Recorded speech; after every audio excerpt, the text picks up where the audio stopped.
हर साल खिले के मिले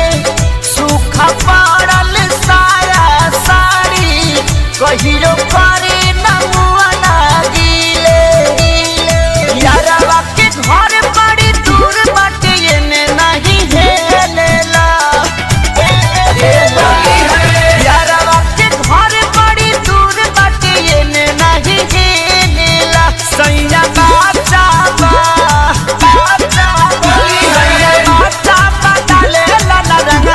गोदी में बैठी खेलेला सैया बच्चा बदलेला रंगवा गोदी में बैठी खेलेला।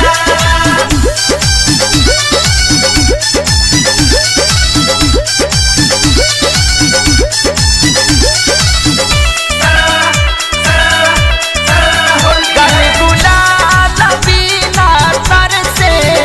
मन कर